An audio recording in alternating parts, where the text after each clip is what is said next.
Hello, love. Welcome to Transmission Tuesdays here on the Libran Key. Messages of a transmissional nature, as I like to say it, galactic, cosmic consciousness nature for the highest and the greatest good of what I refer to as the ELSH collective, empaths, lightworkers, starseeds, healers, awakened and awakening souls here in alignment with the highest and greatest good and the highest and greatest truth, love, compassion. I'm hearing integrity and dignity. It's almost like integrity and dignity wanted to mold into the same word.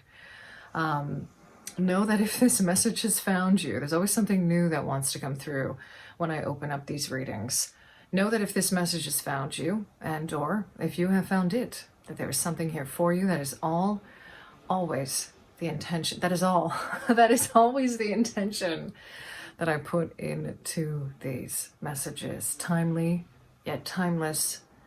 Thank you, family, for being here, for being a part of this community, this family. And if you are discovering this video or these messages for the first time, a very warm and loving welcome to you. The energies of Mama Iset, Mother Isis, here for this message. The Sisterhood of the Rose, the lineage of the Rose, Rose codes, Rose coding, Sub Rosa, all of it. This will ping for you if it is meant to ping for you, or it won't, okay? Take whatever resonates here and leave what does not. They first started by saying, and I'll get to the crystals in a moment, all matters in divine timing.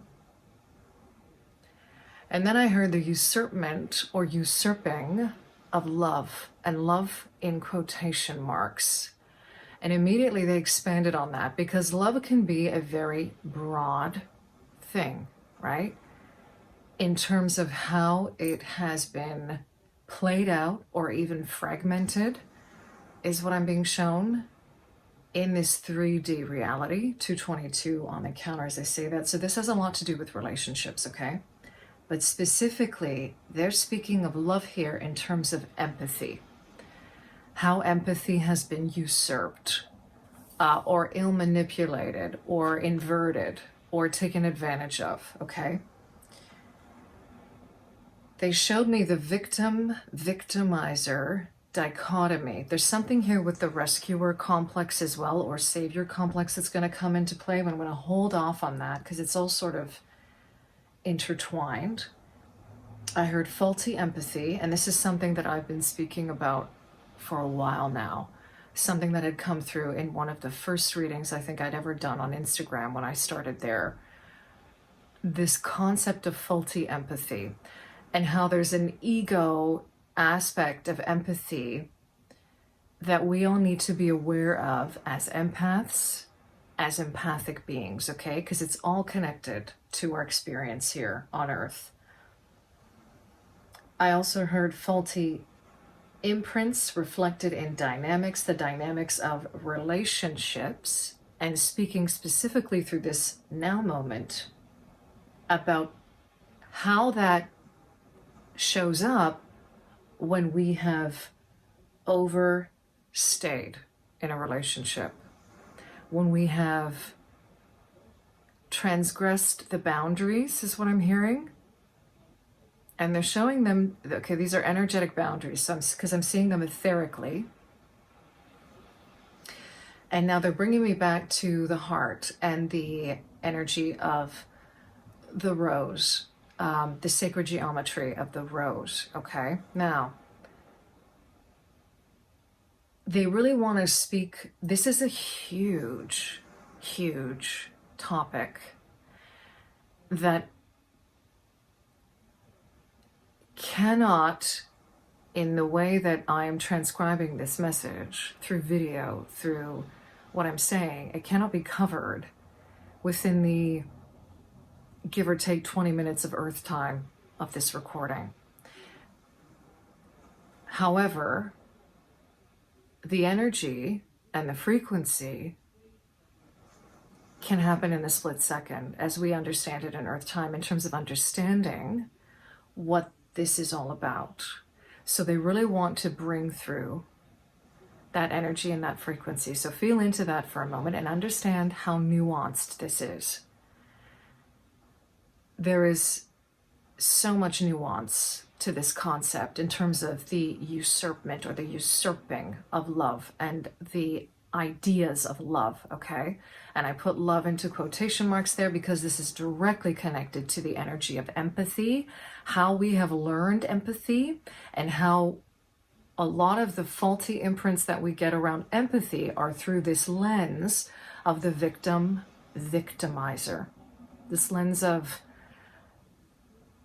you're either the one you're either the persecutor of pain or ill manipulation, or you're the victim of that, all right? And how we essentially, in order to really heal the faulty, I mean, these are faulty implants, they're faulty templates, okay? For lack of a better way of putting it. And essentially when I say that, I'm saying what I'm saying when I say that and how they're bringing it through is they're untruths, okay? They're half-truths even is what they're saying to me. And obviously this cannot be extrapolated in like within 20 minutes of Earth time, like I'm telling you right now, but energetically you can feel into this. And that's a starting point, because we also don't want to overcomplicate this in terms of language. Feel into the frequency of it. And that is another reason why I bring in the energy of the crystals and the cards, right? Because there's something in that that will ping something for you esoterically. It's going to ping something for you. So bringing it down to earth, right? Making this more grounded. They want to speak to that moment in an energetic transaction is what they're showing. It's looking transactional, and I know that's probably not the right word for it here, but they're breaking down the word for me like trans, meaning through, and action. So this isn't meant to be taken in any way to be very, what's the word, like robotic or artificial in its feeling, okay, at all. They're really distilling it to when you are in some kind of, again, relationship with something energetically where you have overstayed, where your energy, and this is, we often overstay, what they're showing me is based on those faulty imprints, okay, or dysfunctional imprints. We overstay, okay? And we all know that these faulty imprints, I mean, there's so many sources of this faulty imprinting, okay? The distortion of truth within our own reality, and that can get very complicated if you go down those rabbit holes. But a very simple way to understand it is through indoctrination. I'm even hearing subliminal messaging and programming, okay?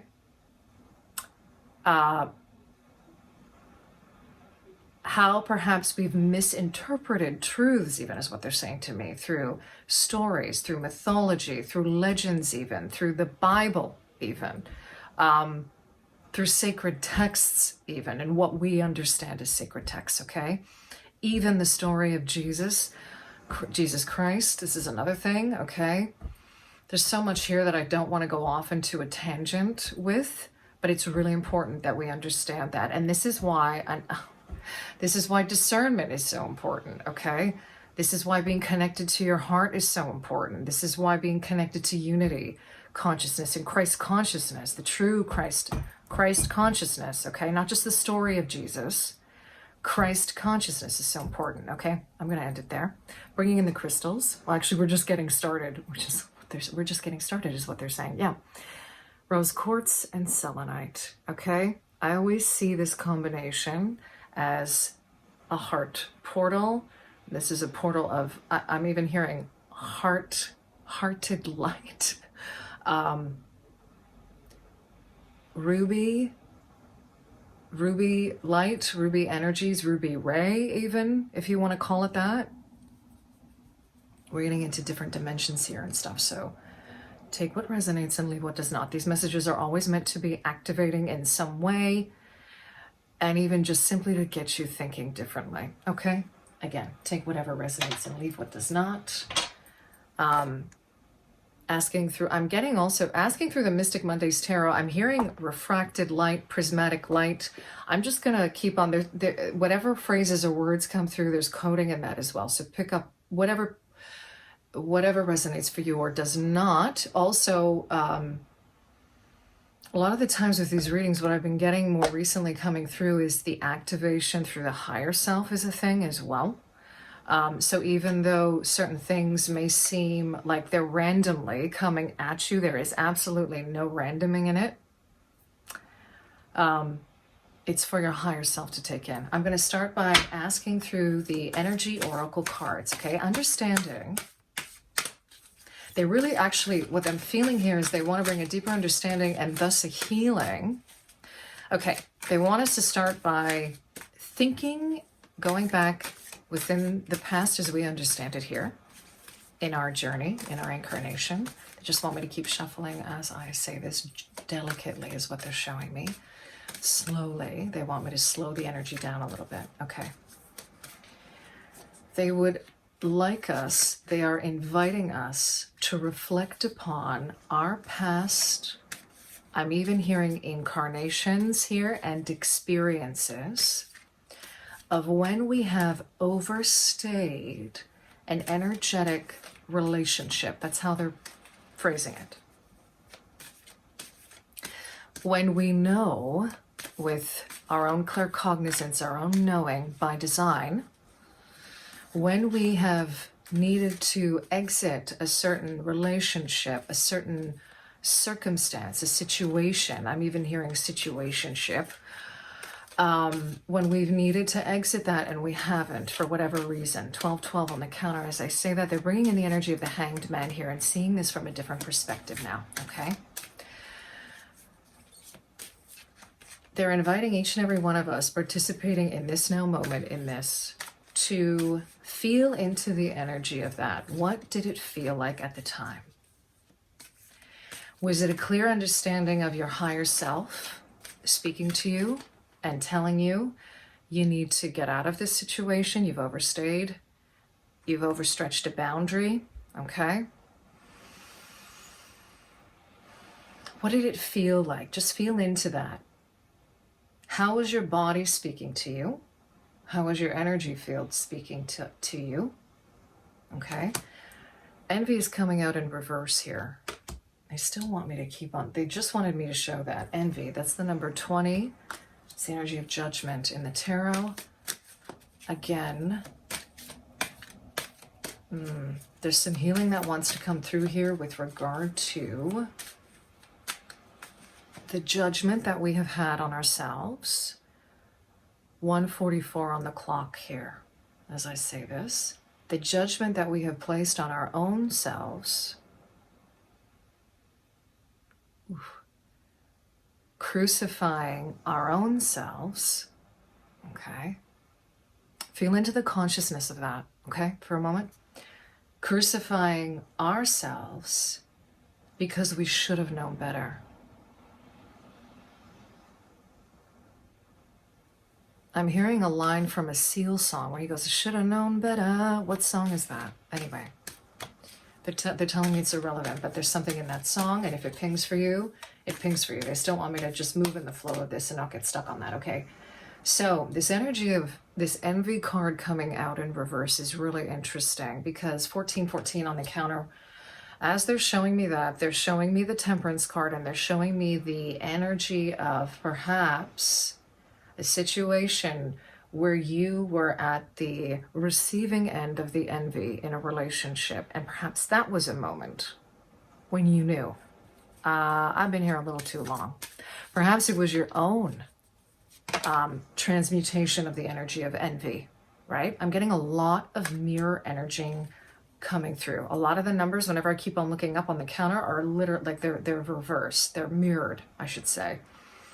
They're mirrored. I saw 1331, I saw 1441. The garden and the gate. 30. That's the energy of healing that they want to bring in for this. I'm actually hearing the guardian at the gate.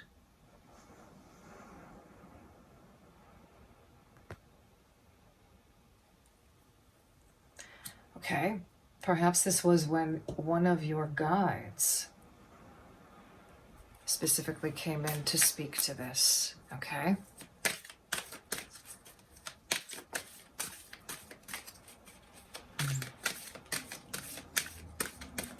I'm also hearing there's nothing to feel sorry for. There's nothing to feel sorry about. But specifically, okay, when they say sorry here, they actually, they're playing on the word sore, S-O-R-E. Okay, and then I'm also hearing soar, S-O-R-E, to soar, S-O-A-R, taking flight. Okay. 7th chakra, Archangel Uriel, 41, coming out in reversed. Okay, they want me to stop there and look at the bottom of the deck. Yeah. 44, women holding heart. Okay.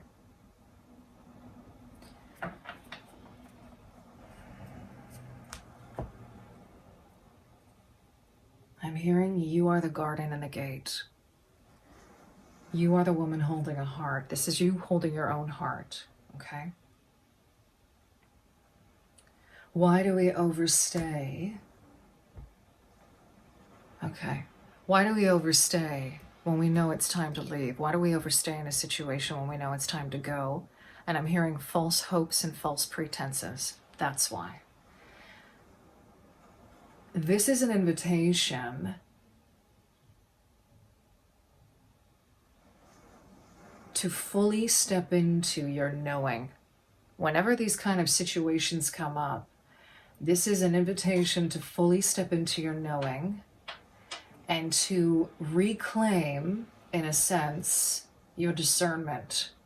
Because the 7th chakra, Archangel Uriel coming out, the 7th chakra is obviously the crown chakra. It's not the 6th chakra, which is often associated with discernment, but they're showing me discernment here of the crown in the sense of your sovereignty and understanding your sovereignty, okay? Understanding that you are the garden and the gate, you are God, you are a child of God, the I am presence, right? That is the number 30 here. It is a 3, it is the energy of creation, and it's also the energy of that third aspect in a relationship. I had talked about this in the Libra archetype video, where we have us, we have the other, you, the other, and then the third entity, in a sense, that is the relationship, okay? You could almost argue, because stuff has been coming up for me recently around this, where I've actually been referring to 3 as like a relationship energy. And oftentimes we think of 2 as the number that's associated with relationship, but 3 has been coming up a lot more recently with regard to that. And this energy of creation and co-creation with something else as that third thing that is created. There's an opportunity here to awaken through these experiences of overstaying in particular situations, to awaken a consciousness that rises above this dichotomy of victim-victimizer. So some of us may also be feeling like a victim in this situation, right? Where we gave, we did, we helped, we supported. And where can we claim responsibility for something in that is the question that they're asking us, okay?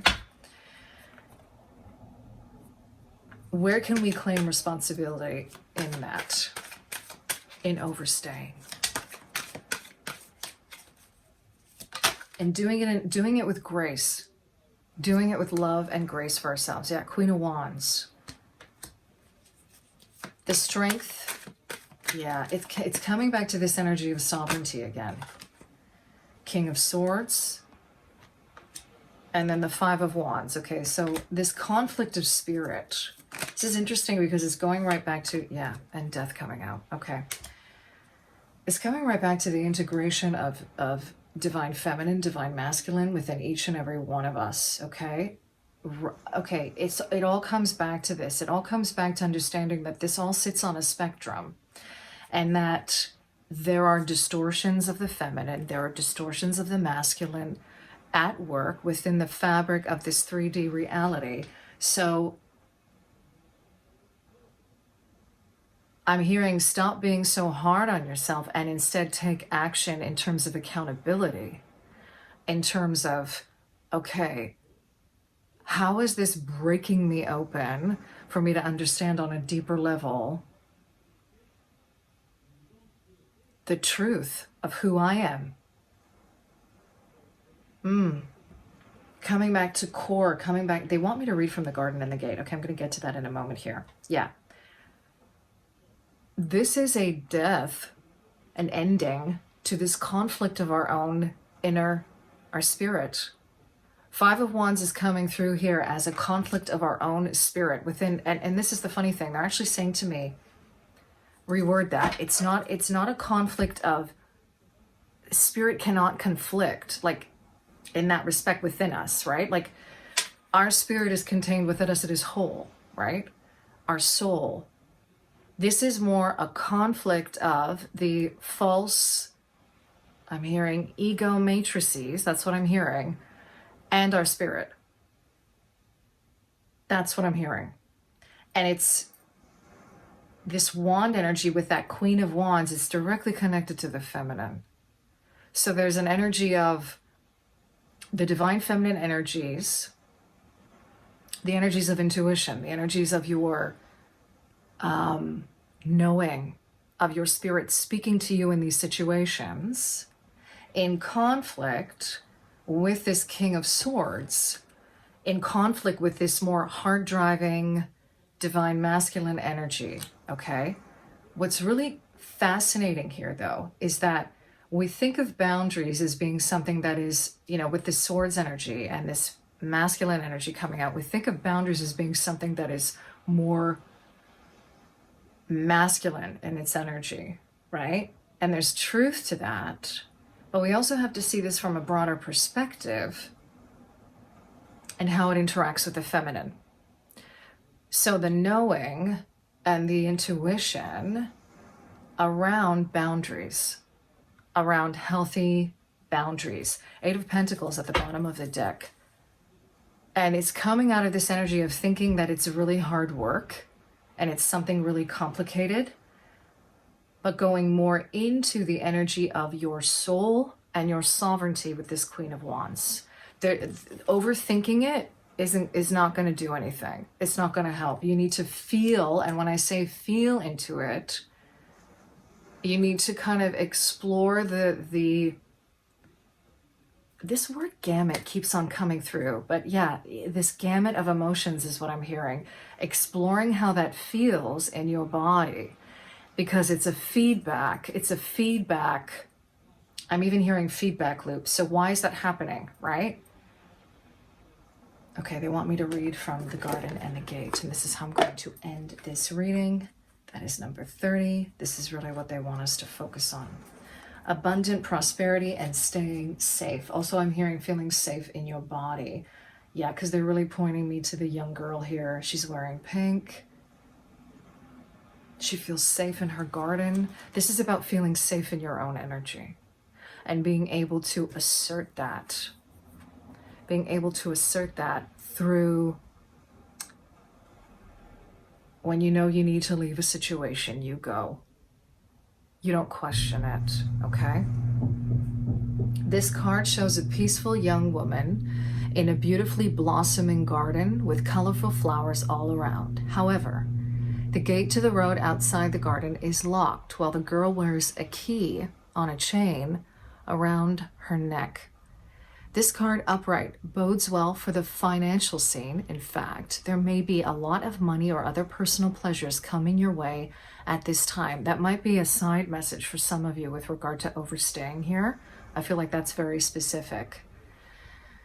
Be aware, the choice to stay in the seeming security of this lovely garden may actually be motivated by a habit or a fear of the unknown. The beauty is enticing and worth enjoying, but you may not be giving your spirit the freedom to roam. While it's fine to amass a great deal of wealth, don't let it keep you. Okay, this is directly connected to this overstaying. The reasons why we overstay. You have the choice to shift your focus, widen your spiritual perspective, and gain the world that is just outside your gate. Essentially, it all comes down to fear, doesn't it, right? Affirmation, I am blessed with an abundantly spiritual life. Every day, in every way, my joyous prosperity grows and grows. They're replacing even the word here, prosperity, to the connection I have to my soul and divinity grows and grows every day. I am blessed with a spiritually abundant life. Okay.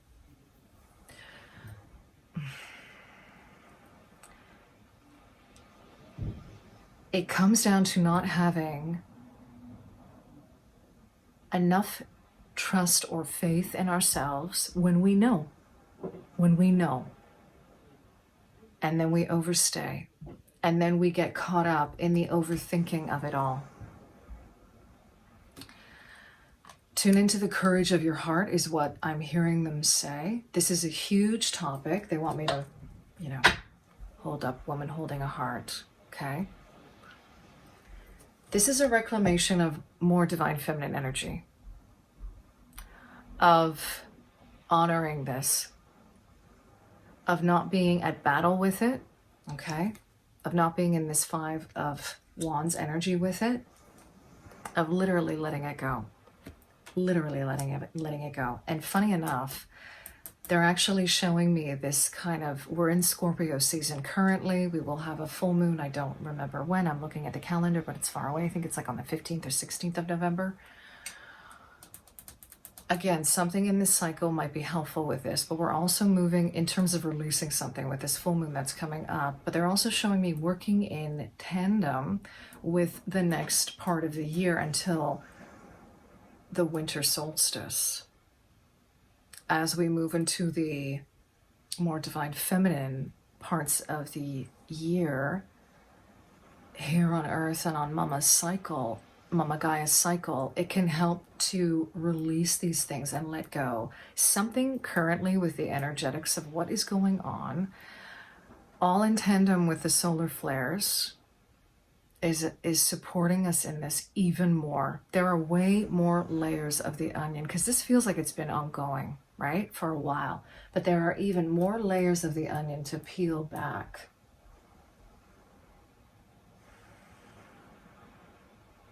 And to come into a deeper trust of our own knowing, connected to this third eye, okay?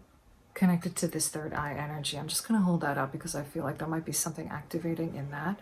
And that's a 41. That's the energy again of 5, right? Coming out of this energy of conflict, stabilizing that with the 4 and the 1, stabilizing that energy with the 4. Okay, I'm going to end it there. Thank you to Momma Gaia, to the Sisterhood of the Rose, the lineage of the Rose, for being here. I thank you for sharing your time and your energy with us in this space. Sending you so much love wherever you are. In love and liberation always.